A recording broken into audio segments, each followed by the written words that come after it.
C'est lorsque tu commences à progresser, à avancer et à essayer de sortir de la merde et à t'élever au-dessus de la masse que tu entends les phrases du genre « Bro, on est ensemble, n'oublie pas d'où tu viens ». Mais imagine seulement que je ne veuille plus ressembler à là d'où je viens. Qu'est-ce qu'on fait? Est-ce que tu vas m'enchaîner dans le même cycle, dans le même train-train, dans les mêmes croyances? En tout cas, je peux te dire une chose. Si tu veux devenir un homme de haute valeur, tu vas devoir faire attention, car beaucoup de personnes vont vouloir bouffer ton temps, ton énergie et surtout ton attention. Salut les gars, j'espère que vous allez bien. Alors aujourd'hui, on va parler d'un sujet qui est très important. Maintenant que vous êtes tous à peu près au niveau intermédiaire en rétention séminale, que vous connaissez à peu près le développement personnel, que vous comprenez que lorsque vous progressez, les gens sont attirés par vous. Lorsque vous avez un peu d'argent, lorsque vous commencez à faire de l'argent, le plus difficile, ce n'est pas de faire de l'argent, mais de le garder. Le plus difficile, ce n'est pas d'avoir un peu d'énergie, mais de la conserver et surtout de la transmuter. Donc on va voir en quelques points comment garder son énergie, pourquoi il faut le faire et surtout pourquoi il faut couper les liens avec les personnes de votre entourage. Car l'homme que l'on essaie de construire sur cette plateforme, sur cette chaîne, est plus rare que l'eau potable. En 2024, l'homme qui essaye de retenir son essence, de progresser, d'être bon sur le plan spirituel, personnel, mais également sur la sexualité, c'est vraiment paradoxal.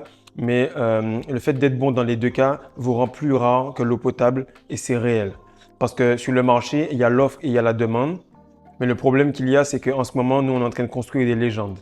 Donc, si tu es quelqu'un qui revient sur cette chaîne souvent, mais qui n'est pas encore abonné, abonne-toi, mon ami, car le niveau de cette chaîne va continuer de s'élever au fur et à mesure que les mois et les années vont passer.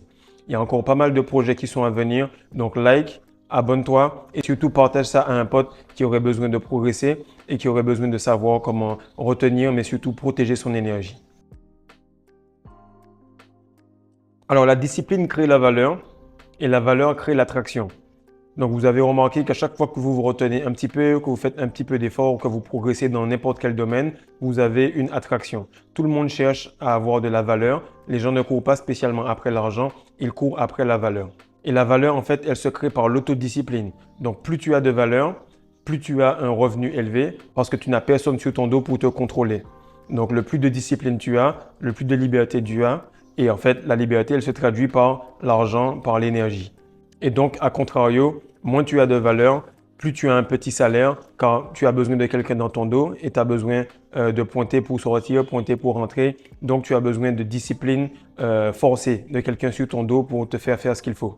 Donc là, tu remarques que tout le monde est attiré parce que ta valeur, elle augmente. Tes habitudes, elles ont créé un effet cumulé. Et du coup, tu surfes sur une vague d'attraction, de respect, de gentillesse, mais surtout de sollicitation. Et c'est surtout ça le mot, sollicitation. Les gens te sollicitent, mais tout n'est pas bon. Toute sollicitation n'est pas spécialement bonne. Parce qu'il faut savoir que le miel, il attire toutes les formes d'insectes, mouches, abeilles, fourmis, etc. Mais c'est à vous de dire non. Un non sec et un non ferme. Non, c'est dire oui à votre bien-être. Car plus tu grandis, plus tu remarques que les maux de tête, les casse-têtes, les remarques à deux balles, les blagues qu'on te fait dans ton dos, toutes ces conneries-là, elles viennent des problèmes internes que les proches autour de toi n'ont pas réglés. Et du coup, comme toi tu veux progresser et te changer, donc tu reflètes leur imperfection, tu reflètes leur manque de développement personnel et ils te piquent au fur et à mesure de ta progression pour te faire sentir que tu les gênes. Mais comme dit Mike Tyson, un homme qui est ami avec tout le monde est ennemi de lui-même. Donc la première chose que tu dois faire, c'est apprendre à dire non. Maintenant, plus ta valeur augmente, tu verras que tu auras également de la sollicitation des personnes étrangères, des personnes qui sont pas dans ta famille, qui ne sont pas spécialement des amis ou des proches, mais des gens que tu vas rencontrer au gym, au restaurant, on va dire des connaissances. Et cette sollicitation-là, elle est souvent positive. Et ce qui arrive, c'est qu'il y aura souvent une ou deux personnes qui vont être négatives, mais ça va être souvent sur les réseaux ou bien à distance, puis elles ne vont pas vraiment te le dire ouvertement. Pourquoi? Parce qu'elles n'ont pas grand-chose à voir avec toi. Mais en réalité, ce problème de sollicitation, c'est plus un problème de proches. Car les personnes proches, elles voient que tu t'élèves et elles se rapprochent de toi de plus en plus. Mais si tu prends le comportement d'un proche, par exemple, ok, disons, tu as un comportement d'un cousin ou d'un parent ou peu importe, et tu prends ce logiciel, tu prends ses croyances, tu prends le comportement qu'il a avec toi, tu enlèves son entité, tu enlèves les souvenirs que tu as avec, et puis tu le mets sur quelqu'un d'autre, tu vas te dire, mais cette personne-là, elle est complètement cinglée. Donc, si tu prends par exemple le caractère d'un cousin à toi ou d'une cousine et que tu la mets sur ton patron, Tu vas te rendre compte qu'en fait, si ton patron agissait de la sorte, tu allais juste quitter la boîte et tu allais te dire que cette personne est folle. Et c'est vraiment ce qu'il faut que vous fassiez dans votre journaling pour que vous puissiez savoir qui va embarquer avec vous sur l'épisode suivant ou qui va rester ici parce que vous ne voulez plus dealer avec ce genre de conneries. Et lorsque tu fais ce travail-là, tu te rends compte qu'en fait, l'environnement où tu es est extrêmement toxique. Mais là, encore une fois, ils vont te répéter, n'oublie pas d'où tu viens.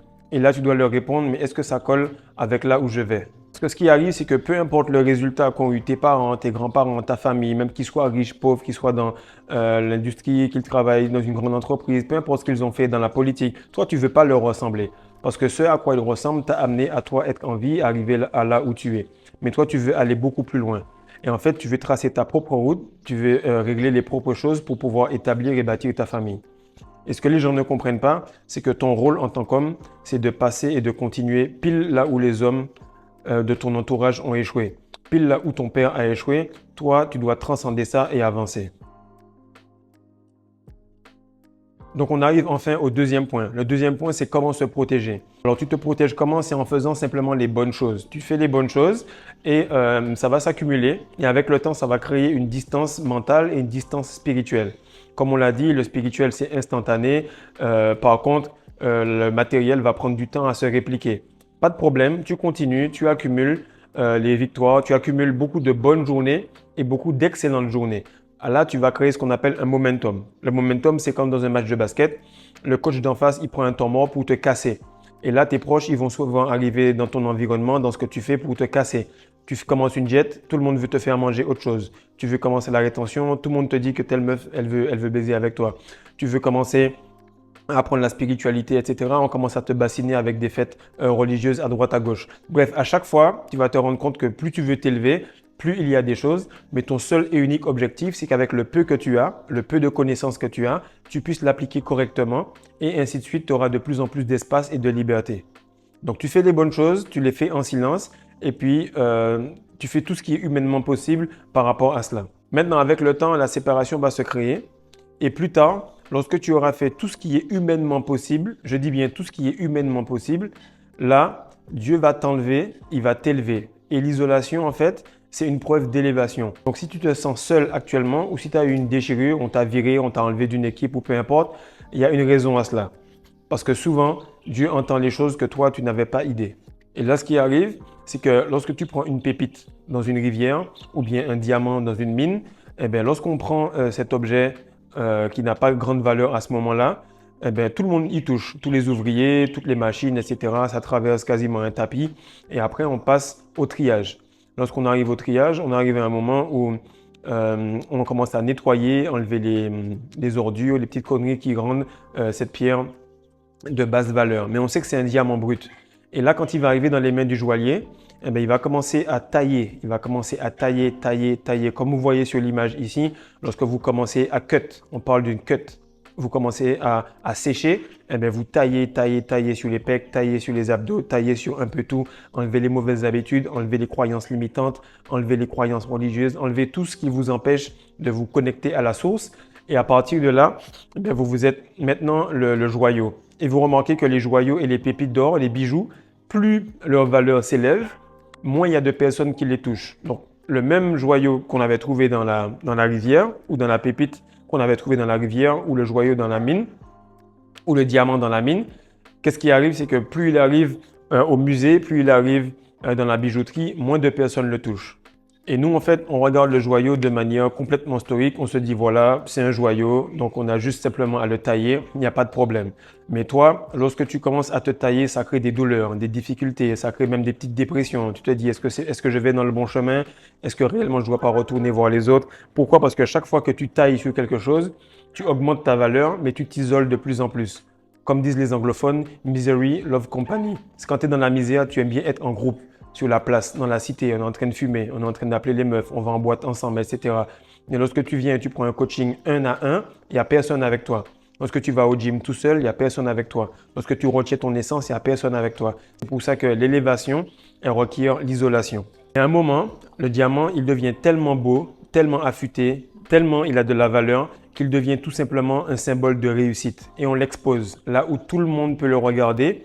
mais personne ne peut le toucher. Même celui qui l'a exposé là-bas, même la personne qui va te permettre d'arriver à ce niveau dans l'entreprise, qui va te permettre d'arriver à accéder à cet investissement que tu veux tant, lorsque tu vas continuer à accumuler les mêmes habitudes qui t'ont permis d'arriver à ce point-là, elle-même ne pourra plus te toucher. Et c'est quelque chose de très important. Et en fait, il y a quelques jours de cela, mes parents m'ont appelé et à chaque fois, pour ceux qui sont antillais, je vous demande vraiment de commenter cela, surtout les parents guadeloupéens et martiniquais. Donc dites-moi si vous avez eu ce genre de problème-là. À chaque fois, vous appelez vos parents, vous discutez et tout, vous voulez parler juste à vos parents et vos parents vous disent voilà, plus je grandis, plus je reviens au pays, plus je vois que c'est plus trop ça, la famille, c'est pas la famille, les étrangers, c'est plus ça ta famille, etc. Et malgré ça, toi, tu es au téléphone avec eux. Tu parles pendant un bon 1 heure et tout, on échange. Et qu'est-ce qui se passe? C'est qu'ils veulent te dire oh, attends, Fredo, on va dire un petit bonjour à un tel. Et moi, ça m'agace, mais ça me casse les couilles, mais d'une force frère. Et le truc, c'est que ma petite sœur, ça fait des années qu'elle a compris ça, parce que les plus petits dans la famille, ce sont les plus spirituels. Donc, elle a déjà senti ça. Et elle-même, elle me dit, moi, j'ai même pas le temps avec ça. Je cible mes moments pour être sûr qu'il y a personne. Mais moi, je ne savais pas trop. C'était la fête des mères. Du coup, j'ai appelé et je me suis dit, bon, j'ai calculé mon truc. Telle ou telle tante n'est plus là. Et là, ma mère me fait le truc, dis bonjour à un tel. Frère, j'ai raccroché. Tu voyais que c'est salaud, j'ai raccroché. J'ai attendu 5 minutes, mais j'ai rappelé sur le téléphone de mon papa. Donc, ma mère est allée voir mon père et je lui ai expliqué, voilà ce que j'essaye de faire actuellement. Voici le niveau spirituel que j'essaye d'atteindre. Voici le niveau matériel que j'essaye d'atteindre. J'ai plus le temps de parler à ce genre d'individu. Pourquoi? Parce qu'on va rester au téléphone, elle va me dire quoi? Ça va? Oui, ça va. Et la famille, ça va bien? Oui, et bébé, il va bien? Oui, ok, ah, super. Non, franchement, faire hypocrite. Tu me casses les couilles. Avant que je fasse l'or noir, tu voulais pas me parler. Maintenant que tu me vois moins, tu as envie de savoir ce que je fais. Il faut apprendre à couper. Donc, c'est très important de couper violemment parce qu'on souffre de souffrance. Soit on souffre la souffrance de la discipline, qui veut dire on coupe de manière proactive, longtemps à l'avance, puis les gens se disent ouais, il est vraiment dur, il voit les choses trop à l'avance, peut-être que c'était pas le moment de faire ça, fallait attendre et tout. Mais après, ils sauront. Moi, je préfère cette partie-là. Ou sinon, tu souffres le regret de perdre du temps parce que tu continues à travailler et tu souffres le regret de tout simplement perdre ton focus. Parce que si tu parles 5 minutes avec un milliardaire et qu'il te donne quelques conseils, quelques techniques, etc., ta vie va changer. J'ai bien dit 5 minutes. Mais si tu parles 5 minutes avec un cassos de ta famille qui a des traits super toxiques, qui te fait des blagues, qui reste constamment en contact avec toi, eh bien, il te tire vers le bas.